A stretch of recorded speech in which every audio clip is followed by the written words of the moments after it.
자, 시사의 중심 정치와이드. 오늘은요, 뭐니 해도 국민의힘 전당대회 결과가 가장 큰 뉴스입니다. 바로 출발하겠습니다. 보시죠.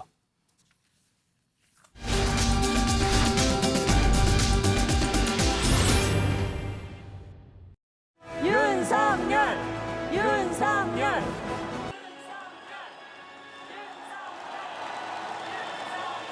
윤석열! 윤석열! 우리 사회의 지속 가능성과 제가 열심히 뜯겠습니다. 그러면 그 안에 이게 바로 삶의 가치다. 우리 국민의힘이 그 벌써 나를 잊었나. 우리 당이 잘 됐으면 좋겠다. 다음 것이 있었습니다. 첫째는 최고위원 선거 투표 및 국민의힘 단 대표로 김기현 후보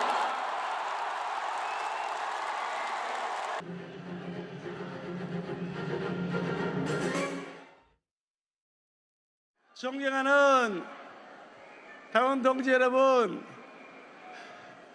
제 인생의 가장 떨리고 벅찬 시간입니다. 많은 선거를 치렀지만 이렇게 마음 졸이면서 결과를 기다리기는 처음입니다. 정말 감사드립니다. 일편당심 저 김기현 우리 당원 동지 여러분께 감사의 큰절 한번 올리겠습니다.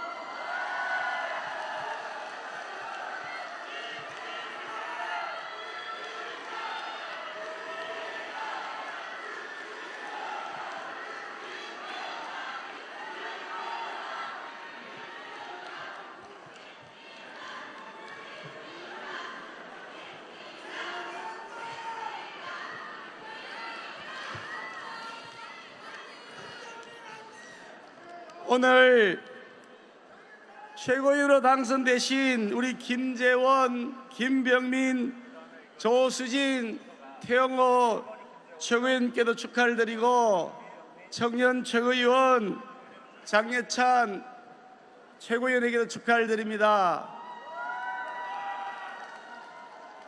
참으로 뜨거운 열정으로 경쟁을 펼쳐주셨지만 아쉽게도 뜻을 이루지 못한 정말 존경하는 우리 안철수 후보님, 또 우리 황교안 후보님, 또 전하람 후보님께도 멋진 레이스를 펼쳐주셔서 감사 말씀을 드립니다. 우리는 하나입니다. 아직도 대의원들, 당원들이 많이 남아서 여러 가지 얘기를 하는 것 같아요. 뭐 뒤에 배경을 보니까요, 많은 사람들이 뭐 아직도 보이는 모습이 있었습니다. 자, 그럼요, 오늘 전당대회 결과 하나씩 차근차근 짚어보겠습니다. 우선요, 당대표 경선 결과부터 좀 보시죠. 화면에 있습니다. 자, 여기 보시면요, 당선이라고 되어 있죠. 김기현 후보 52.93%. 자, 이게 가장 관심사였어요. 과연 50%를 넘어서 결선 투표 없이 당선이 될까?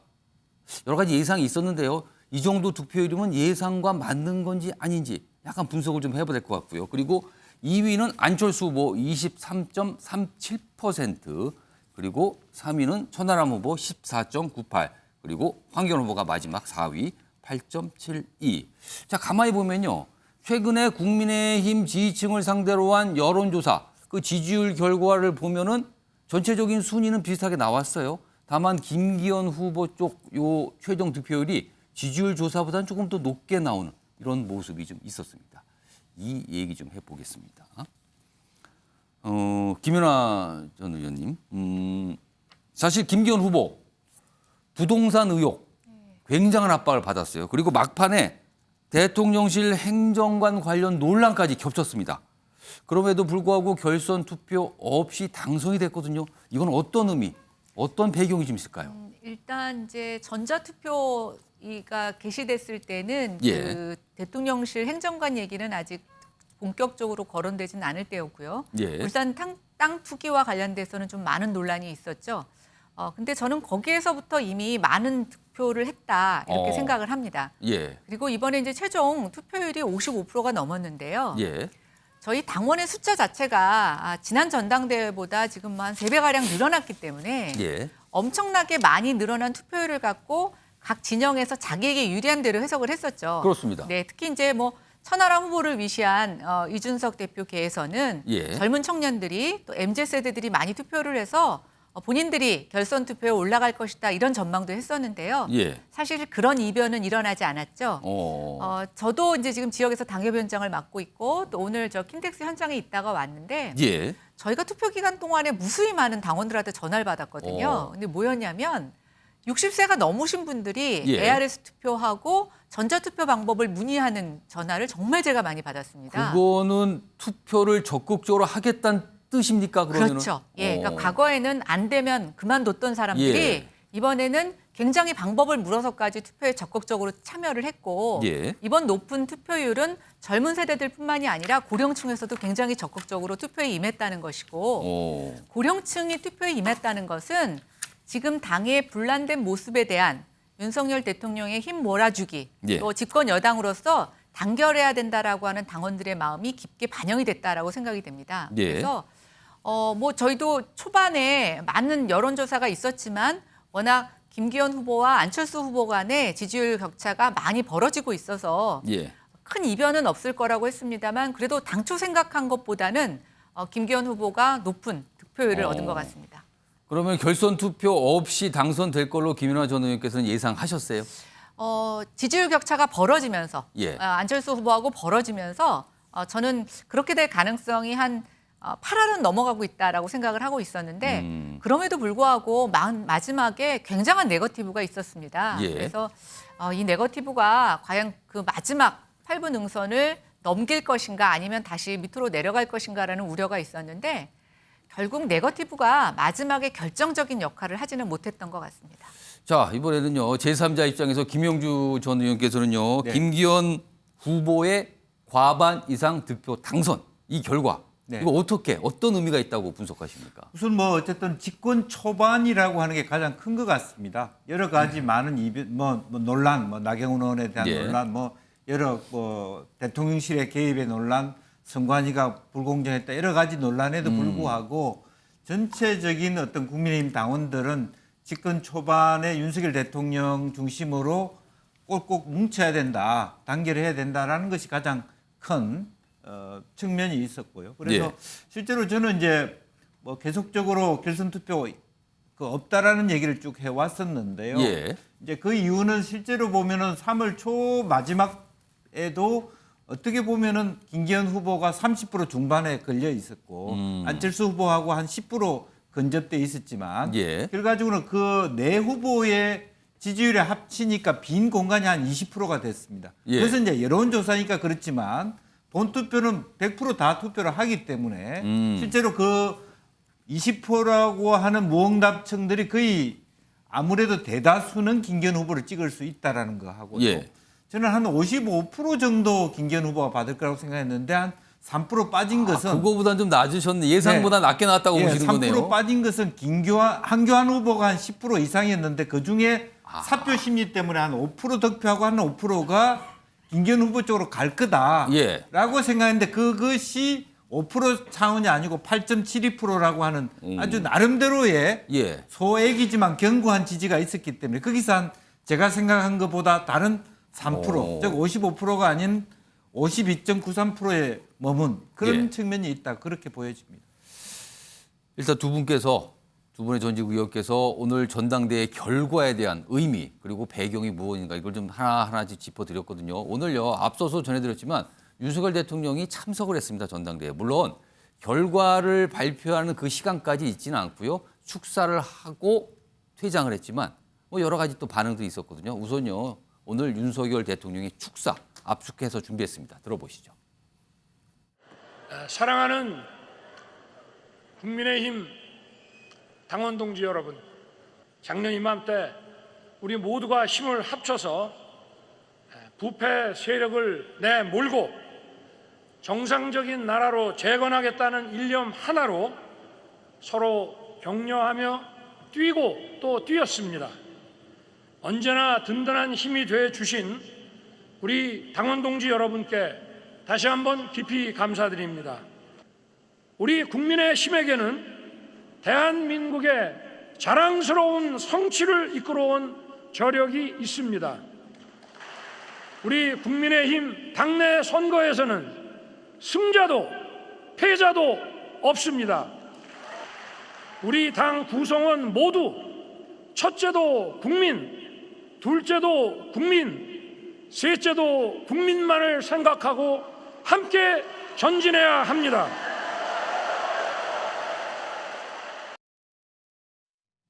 자, 신지호 전 의원님, 네. 여기 좀 봐주세요. 이거 설명 들었는데 일단 2등, 3등 얘기 좀 해보겠습니다. 네. 원래 뭐 여러 가지 전망이 있었어요. 물론 그 전망이 다 맞는 건 아니지만 이번에 이른바 천풍이 불 수도 있다. 그리고 또 아니다. 과거처럼 안풍이 불 수도 있다. 이런 얘기 있는데 결과적으로는 그런 바람은 아니었습니다. 그리고 또 한 가지는 2등과 3위 싸움이 상당히 치열할 거란 얘기도 있었어요. 근데 지금 보면은 글쎄요, 이게 치열한 건가요? 아니, 잘 판단은 안 서는데 일단 두 가지입니다. 이거 어떻게 보십니까? 그러니까 저는 안철수 천하람 후보가요. 예. 그 김기현 후보하고 비교해 봤을 때 김기현 후보가 잘해서 이겼다라는 측면보다는 예. 안철수 천하람 후보가 못해서 이 선거라는 거는 상대평가 아닙니까? 예, 그 측면이 큰데 예. 첫 번째 안철수 의원의 경우에는요. 선거 초반에는 이른바 윤한연대, 내가 이 정권 인수위 위원장 출신, 예. 뭐 이렇게 해서 그 대통령과의 동조화 전략을 쓰다가 예. 막판에는 대통령실 강승규 시민사회 수석을 공수처에 고발을 하는. 그렇습니다. 그러니까 전혀 일관성 없는. 오. 그러니까 이게 이 전국 단위 그 다양한 정치적 그 성향이 있는 전국민 대상 선거가 아니고 예. 확실한 그 이 지향성과 방향성이 있는 당원 선거 아닙니까? 예. 그 당원 선거를 하는데 지그재그 이거를 한다? 이게 또 선거 기간이 아주 뭐 길면 모르겠어요. 예. 요 짧은 한 달 기간에 예. 친윤으로 시작해갖고 반윤으로 끝난 게 안철수다. 그러면은 아까 지그재그로 말씀드렸는데 네. 구체적으로 아주 편한 단어를 사용하면 예를 들어서 대통령 또는 이른바 친윤 대통령실 상에서 어떨 때는 들이받다가 어떨 때는 참다가 이걸 반복했다는 겁니까 지금요? 아니 그 처음에는 뭐 거기에 얹혀가려고 그랬죠. 아. 그 대통령 그 흐름에 예. 얹혀가려고 하다가 이제 거부당하면서 오. 뭐 좀 이렇게 뭐 나름대로 인내의 시간을 가졌는지 예. 모르겠는데 나중에는 그냥 대놓고 때리잖아요. 아. 그러니까 자기 스스로 스텝이 꼬여버린 거예요. 그럼 그러니까 일관성이 없는 측면 때문에 감점을 했다. 예, 지금 더군다나 당원 선거에서는요 일관성을 상실하게 되면요 이건 뭐 표가 올 수가 없습니다.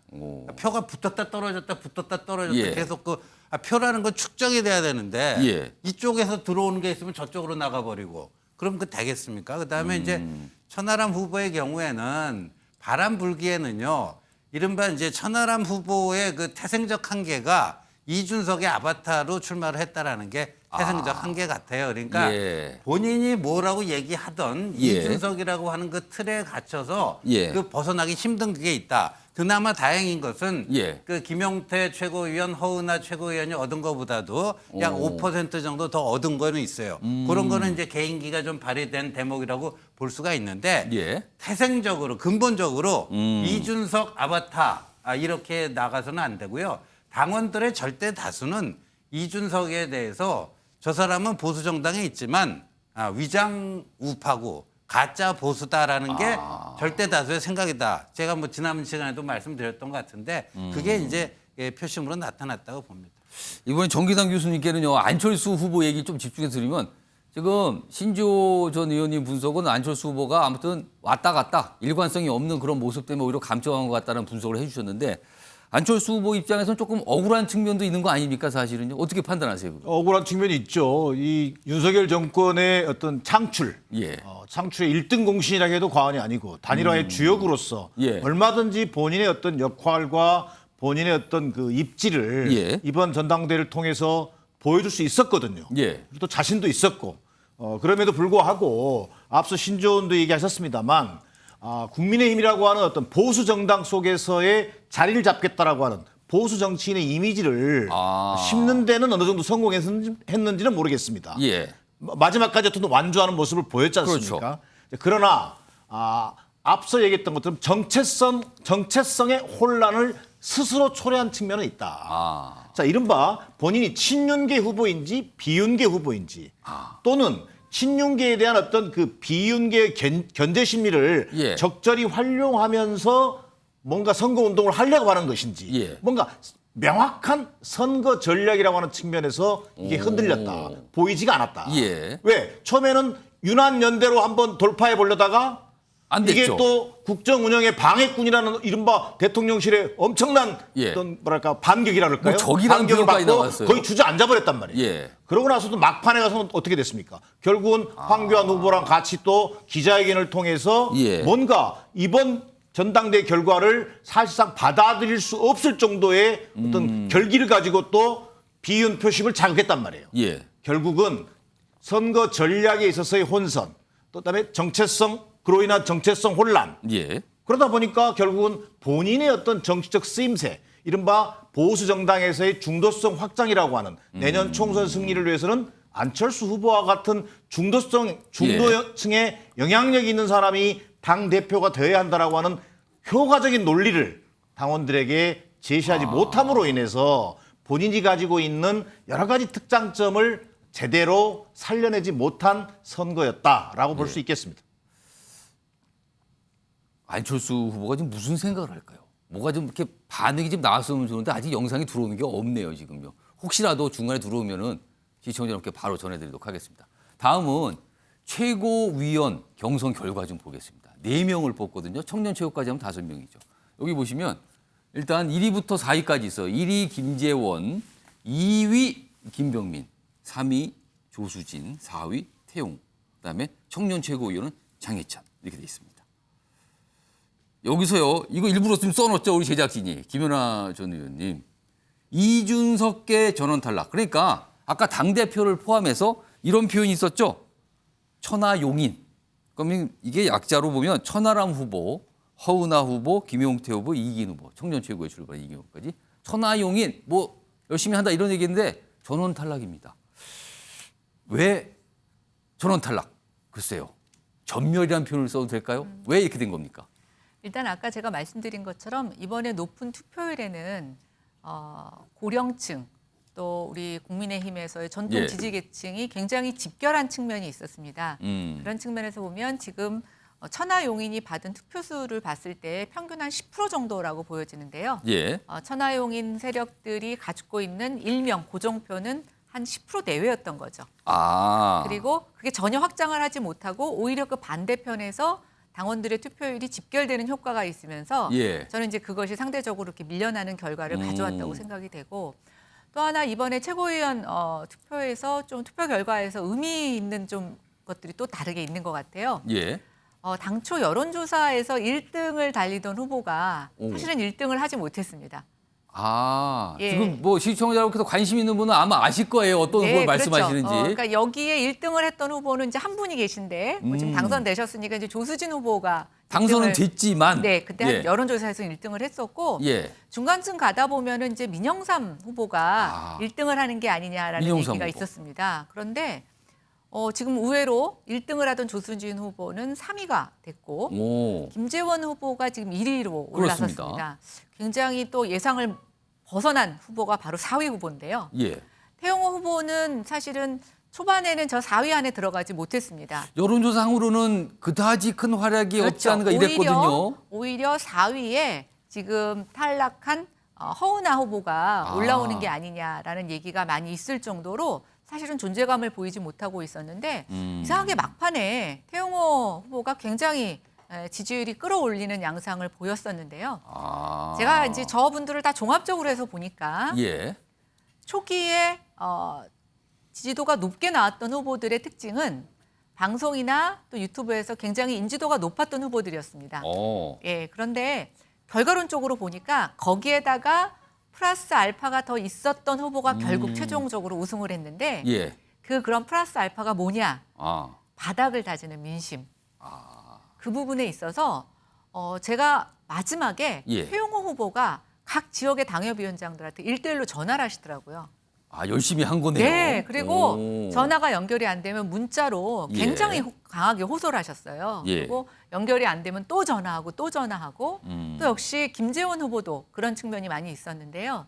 아, 이게 당심은 굉장히 아주 엄격하구나. 예. 단순히 방송에서 많이 나온다고 인지도만 갖고 뽑는 게 아니라 실질적으로 당원들에게 다가가서 예. 당을 위해서 노력한 사람들을 당원들은 인정해준다라는 것이 이번 최고위원 투표 결과에서 반영이 됐다. 저는 이렇게 평가하고 싶습니다. 그러니까 그만큼 지금 당원 100% 투표거든요. 당원들이 뽑는 투표인데 당원들이 그만큼 생각과 고민을 많이 했다. 이런 뜻으로 읽히네요. 네.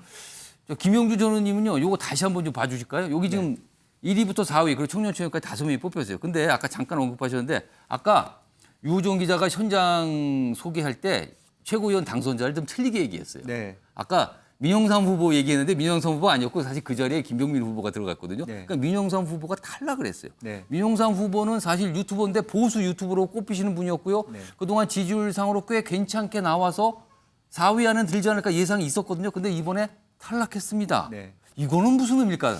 글쎄요, 이것은 방금 우리 김연아 의원이 말씀하셨습니다마는 정승의 어떤 선거 기법에 있어서 예. 너무 명수삼 후보가 높은 인지도 또 말하자면 유명한 그 보수 유튜브라고 하는 것에 너무 본인을 믿었다. 그러니까 뭐 1등 한다, 뭐 2등 한다라는 것 때문에 디테일한 즉 태용 의원처럼 저인 방식으로 이렇게 지역을 훑는 부분에 있어서 좀 소홀했다. 저는 어쨌든 이게 뭐 어떤 다른 측면보다는 본인도 민영삼 후보도 그와 같은 조직적인 어떤 어프로치를 했다면 예. 4위가 될 수 있고 3위도 될 수 있지 않았겠느냐 그런 생각이 들고요. 특히 조순인 후보 또한 더 열심히 했으면 충분히 1위가 될 수 있었던 부분이 있었다. 예. 그런 면에서 오히려 1, 2위로고 너무 안정권이라고 생각한 부분이 예. 또 결과적으로는 현장에 가보면 조수진은 다 됐으니까 민영삼은 다 됐으니까 두 번째 표를 누굴 찍을 것인가 해서 또 손해를 보는 경우가 있습니다. 그래서 우리가 꺼진 불도 다시 보자 이런 것들이 진짜 선거판에는 있습니다. 예. 그러니까 민영삼은 될 것 같아. 그다음에 누구를 살려야 되나 이렇게 가버렸다라는 예. 부분에 대해서 너무 이제 선거 기법상의 문제지 이분이 사실은 최고위원의 자격이 없다거나 예. 무슨 뭐 후순위거나 그런 의미는 저는 아니다. 의미가 있다고 보다는 예. 정말 태용 의원처럼 하나하나를 이렇게 모아가는 그런 정성들이 상대적으로 부족했지 않았느냐 저는 그렇게 봅니다. 그러니까 뭔가 당원들을 향한 호소, 읍소 이런 거에 차이가 좀 있지 않나 이런 말씀 들리는데요. 지난주에 조수진 의원이 정치와이드 출연하셨거든요. 그리고 방송 끝난 뒤에 저에게 여러 가지 설명 좀 했는데 본인이 굉장히 걱정된다 그랬어요. 왜냐하면 이 최고위원 선거는 1인 2표거든요. 근데 본인이 지지율상으로 괜찮게 나온다고 방심하면 절대 안 된다. 막 이런 걱정을 했었습니다. 그렇지만 다행히 뭐 본인이 굉장히 걱정했지만 등수에는 올라갔습니다만 예상보다 낮은 결과가 아니야. 이것도 여러 가지 분석이 좀 있을 것 같아요. 지금요 상황에서는. 자, 이런 가운데요. 오늘 윤석열 대통령 아까 축사 방금 전에 소개 드렸는데 윤석열 대통령이 전당대회 입장 그리고 퇴장하는 그 와중에 음악들이 배경음악이 이른바 백그라운드 뮤직이 나왔는데요. 글쎄요. 어떤 의도가 있을까요? 아니면 우연히 그냥 듣기 좋은 걸 선택했을까요? 그 음악도 귀를 잡았는데요. 영상으로 소개해드리겠습니다. 네, 대의원 여러분 모두 일어나셔서 힘찬 해서 들어오고 계시니까요. 뒤돌아서 맞이해 주시면 고맙겠습니다. 어서 오십시오. 대의원 여러분 모두 힘차게 윤석열을 연호해 주십시오. 윤석열. 여러분 다시 한번 뜨거운 박수 부탁드립니다. 꼭 이렇게 직접 격려하고 또 천천히 여러분들과 인사를 오랜만에 뵙는 이 반가움을 뒤로하고 다음 일정이 있으셔서 지금 퇴장을 하고 계십니다. 천천히 인사를 나누시고 나가시고 계시는데요. 신조호 전 의원님. 네. 입장곡 퇴장곡이에요. 네. 근데 특히 입장곡 이게 레미제라블 네. 민중의 소리 네. 어떻게 보면은 뭐랄까요 뭔가 혁명의 노래 막 이런 거거든요. 네. 이 노래 입장곡 퇴장곡 어떻게 들으셨습니까 이거? 그러니까 뭐 경향신문이 뭐 이거 기사를 빨리 썼네요. 그래서 예. 어떻게 보수정당 더군다나 보수정당 출신 대통령이 입장하는데 분노한 민중의 노래 뭐 이렇게 해갖고 그리고 또 뭐 이준석 전 대표가 이걸 뭐 본인 SNS에 올렸나 봐요. 저 노래를 전당대회에 틀도록 한 사람은 당 윤리에 가야 된다. 또 전혀 어울리지 이준석 않은 전 대표가 또 바로 반응을 보였죠. 네, 그걸 또 경향신문이 또 친절하게 인용을 해줬어요. 예. 그래서 이제 기사를 보면서 이 경향신문도 그렇고 이준석도 그렇고 하나는 알고 둘을 모르는구나. 오. 이 국민의힘에 대해서 예. 아까 우리 자료화면 나왔을 때 대통령이 축사를 하면서요. 이제 부패한 세력을 몰아내는데 그 부패 세력과의 싸움을 우리가 피하면 안 됩니다. 단호하게 해 나갑시다. 그다음에 대통령이 지금 일관되게 얘기하는 게 뭡니까? 지금 이권 카르텔 타파해야 된다. 청년들, 미래 세대를 위해서 노동개혁, 이 민노총 중심의 최근에 뭐 건폭이라고 하는 그러니까 물론 거기에는 뭐 노조뿐만 아니라 이제 자본가 측에도 그 잘못된 부패 세력이 있으면 그 똑같이 적용되는 것이고 예. 이 대한민국이 곳곳에 이권 카르텔에 의해서 점령당하고 있고 그들로 인해서 새로운 기회가 줄어들고 있는 이 현실, 예.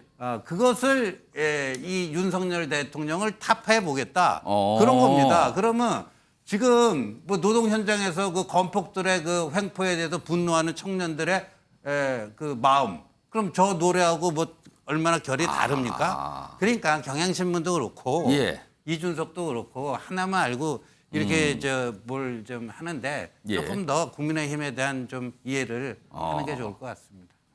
그러니까 신지호 전 의원님 말씀은 다 이유가 있는데 뭐 이런 말씀 좀 하신 거예요 지금요. 오늘 하여튼 노래들이 많았어요. 오늘 생새. 근데 귀를 잡는 노래 입장곡, 퇴장곡 그렇게 좀 오늘 소개가 좀 됐습니다. 자, 오늘 전체적으로 전당대회 결과, 전당대회 분위기 좀 전해드렸고요. 다음 주제는요. 각 후보별로 조목조목 한 명씩 분석을 좀 해보겠습니다. 보시죠. 해주길 바랍니다. 더 사퇴 요구 안 해도 될 정도로 잘 해주리라고 기대하고 또 그렇게 되기를 바랍니다. 이번에 경선 결과에 대해서 승복을 하신다는 입장으로 이해됩니까? 뭐 제가 이제 그 당 대표가 새로 선출됐으니까 그 자체를 또 인정해야 되죠. 예. 여러분, 우리 국민의힘에 있어서는 안 될 의혹들로 대통령실이 지금 사실상 무대에서도 요구하고 있는데 수사 말고 또 혹시 다른 조치 요구하실 건 없는지 따로 수사 외에도 징계 등 여러 가지 절차가 있죠. 그래서 이런 부분에 대해서 엄중하게 책임을 물어야 된다. 그런 생각입니다. 그냥 가볍게 넘어가서는 안 될 일이라고 생각을 합니다.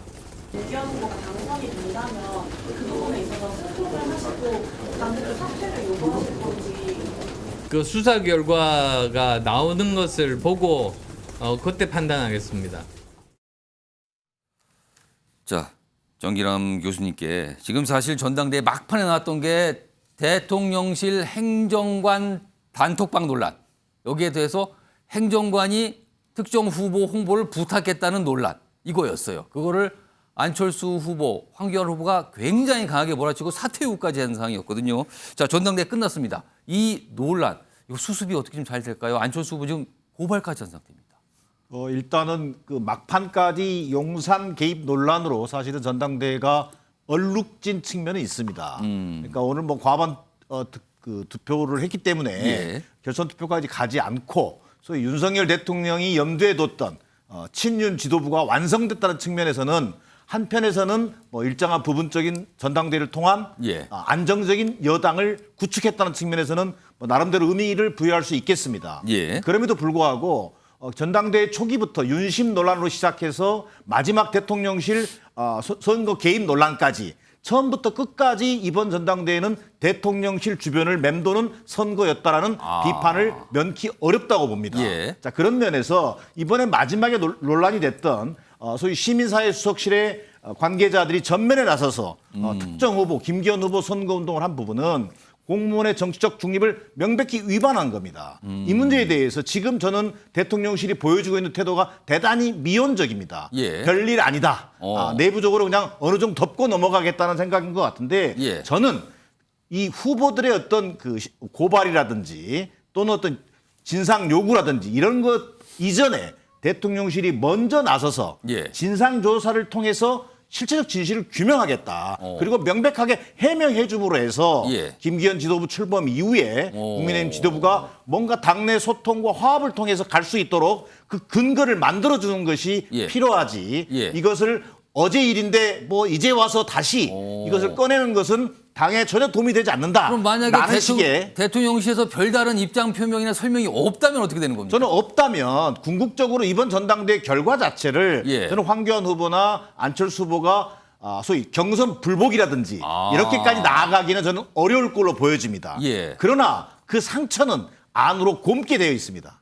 그런 의미에서 진정한 의미의 어떤 혼연일체의 지도부를 가져가겠다는 생각이 있다면 예. 저는 대통령실이 보다 더 적극적으로 이 사태를 규명하는 것이 해명하는 것이 아니라 예. 진실을 규명해서 밝혀내는 것이 그나마 저는 의미 있는 조치일 걸로 보여집니다.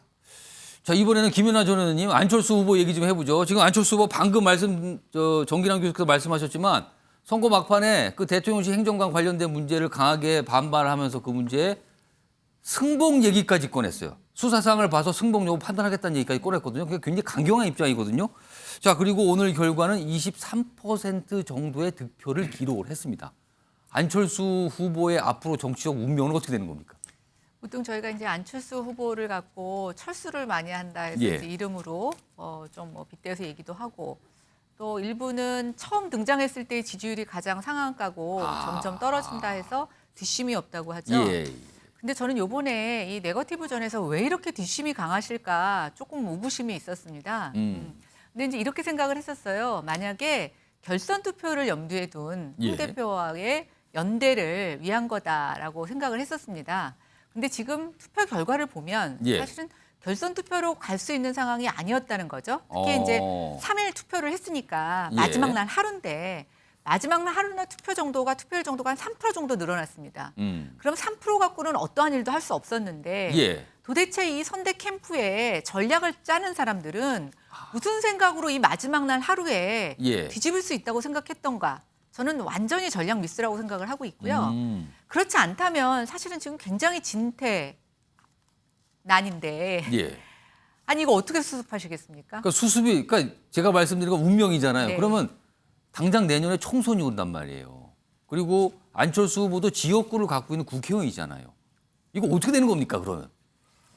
참 저도 제가 제 3자에서 봤을 때도 난감하니 본인도 굉장히 난감하실 거라고 생각하는데 예. 보통 이제 우리가 선거를 나갈 때는 이기기 위한 전략도 쓰지만 지지 않는 전략도 필요합니다.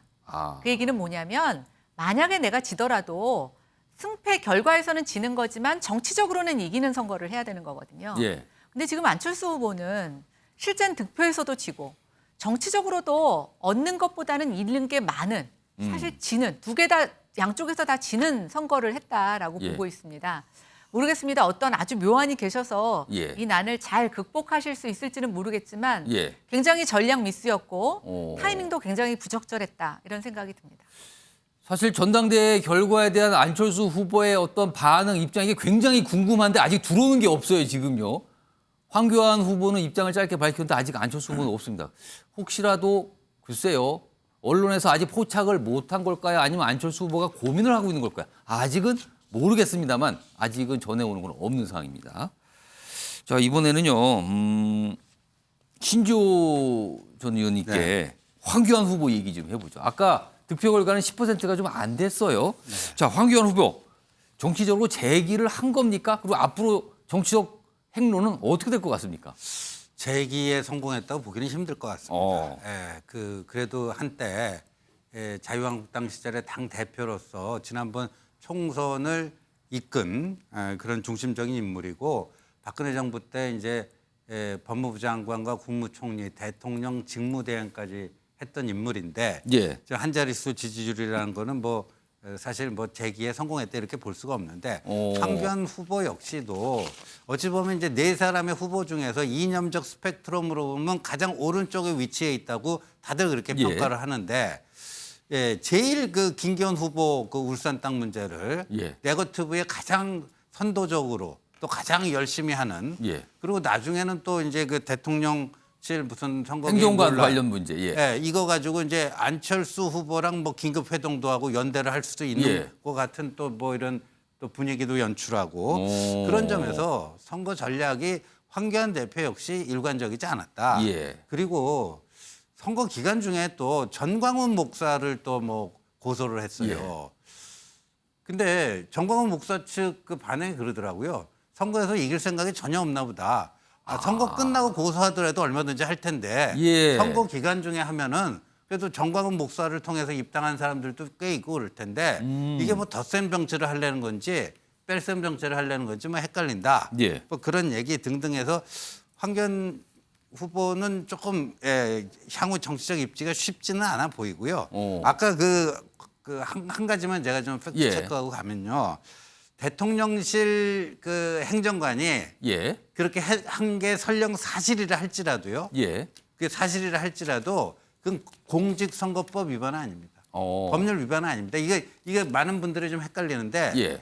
공직 후보자를 선출하기 위한 당내 경선에서 그랬다면은 그게 공직선거법 위반이 됩니다. 예. 당 대표는 공직이 아니에요. 아. 당 대표, 당 법에, 최고위원, 공직선거법에 규정된 그렇죠. 공직이 아니다. 국회의원 후보자, 대통령 후보자, 예. 시도지사 후보자를 선출하는 공직 후보자를 선출하는 당내 경선에서 만약에 그랬다면 공무원의 정치적 중립을 어긴 법률적 위반 행위가 예. 되는데 이거는 거기에 해당되지 않는다 하는 말씀 분명히 드립니다. 그러면 공무원 복무 규정 뭐 이런 건 혹시 위반 아닙니까? 그런 규정 자체는 정당법 위반은 될 수가 있어요. 정당법에 문제가 될 수가 있습니까?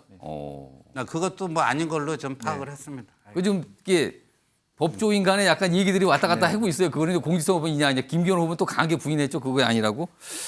알겠습니다. 이거는 사실 뒤끝이 남아 있어요. 지금 이 부분이 뒤끝으로 남아 있습니다. 이게 아까도 제가 방송 이 예고 발언에서 예고 멘트에서 소개드렸지만 김기현 당대표 체제에서 해결할 당면과자 바로 이게 떠올랐거든요. 이걸 어떻게 수습할까 이 문제입니다. 자, 이런 가운데요. 천하람 후보는 전당대회 끝난 뒤에 반응이 좀 나왔거든요. 그 영상 하나 따로 준비했습니다. 들어보겠습니다. 원래 우리 김기현 당대표 지금 당선인께서 굉장히 온건하고 중도 확장성 있는 분입니다. 근데 한 목소리만 강요하기보다는 다양한 목소리가 정말 공존할 수 있는 그런 국민의힘 만들어 주셔가지고 날로 확장해 나가고 더 많은 국민들의 지지를 받아가지고 특히 이번에 수도권, 충청권, 호남권에서도 압승을 할 수 있는 그런 정당으로 만들어 가주시길 바라고 저도 열심히 돕겠습니다. 김영주 전 의원님, 네. 당부 뭔가 그러면서 본인도 열심히 돕겠다 그랬어요. 네. 본인은 사실은 굉장히 야심찬 도전을 한 거예요. 근데 3위를 기록했죠. 앞으로 김기현 당대표 체제에서 천하람 후보 어떤 역할을 좀 맡을 수 있을까? 그리고 총선 전망은 좀 어떨까? 어떻게 네. 판단하십니까? 아니 이제 그 김기현 대표 체제에서 어떤 뭐 불이익을 받거나 그러지는 않을 것 같습니다. 그러나 개인적으로 극복해야 될 과제가 2개 있어요. 여전히 근데 본인이 생각하는 대구 출신인데 순천에서 당협위원장을 한다. 그렇습니다. 지구당위원장 한다. 그건 사실 어떻게 보면 지역주의를 극복하기 위한 과거 노무현 대통령과 같은 어프로치인데 현실적으로는 굉장히 어렵죠. 뭐 호남에서 진출하는 건 당이 원하는 것이지만 총선이라고 하는 결과적으로는 당선돼서 돌아와야 되는데 과연 그럴 수 있는가라고 하는 부분. 그러니까 그래서 대구 출신 순천을 갔다는 건 꿈이 그만큼 크다라고 하는 건데 생각만큼 그 꿈을 이루기 위해서는 재선 3선 할 수 있는 기본적인 그라운드로 가야 되는데 솔직하게 지역구를 수도권으로 옮겨야 되는 과정이 저는 있다고 봐요.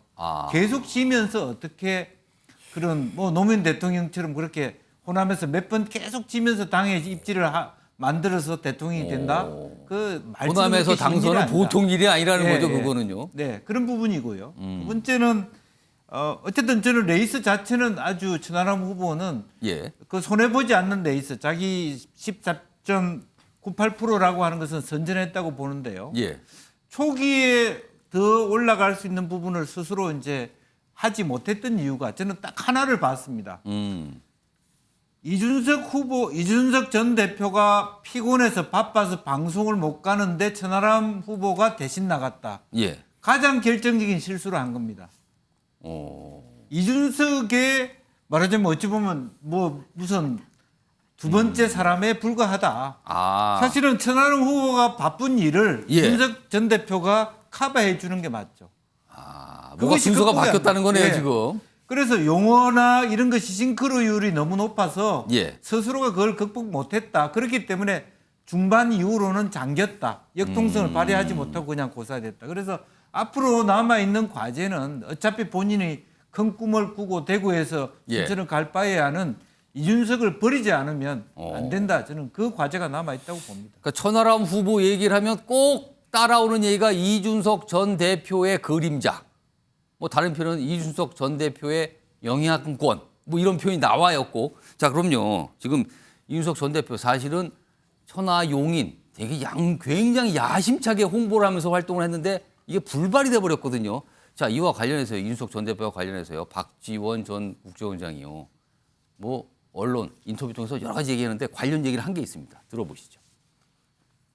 제가 볼 때는 다 승복할 거예요. 그 결과에 승복하고 나가겠지만은 윤핵관들에 의거해서 당이 지배되기 때문에 이제 곧 총선 체제로 들어갈 것 아니에요. 그렇죠. 공천이 시작되면은 윤핵관 윤석열 대통령이 검찰 간부들을 많이 국회로 보내기 위해서 간섭을 받았을 때 내부의 칼질이 시작된다고 하면은 과연 국민의힘이 견디겠어요? 그래서 저는 이준석, 유승민 등 이러한 분들이 반드시 내년 초에 보수 신당이 탄생한다. 저는 그렇게 짐작하고 있습니다. 예측하고 있습니다. 신지호 전 의원님. 그러니까 이준석 전 대표가 당을 나간다는 전망이에요. 이거 어떻게 판단하십니까? 그러니까 저 박지원 전 원장 같은 경우는 이제 객관적인 팩트를 가지고 전망하시는 게 아니라 그렇게 되기를 희망한다. 아, 본인 희망을 말하는 거다. 본인 이거 그렇게 그랬으면 좋겠다. 됐으면 좋겠다. 하는 그 간절한 염원을 담아가지고. 간절한 염원이에요. 희망도 아니고. 그래갖고 정치평론에 그 외피를 씌워서 저렇게 이제 말씀을 하시는 것 같은데. 저는 이제 이준석 전 대표의 앞으로의 그거는요. 이제 방송에서 어떻게 이제 이준석 전 대표를 취급해 주는가에 따라 달렸다. 저는 요번에 뭐 깜짝 놀랐어요. KBS가 그 공영방송인데 KBS 라디오에 그 출연하는 거를 아침에 늦잠 자갖고 펑크를 낸 거 아닙니까?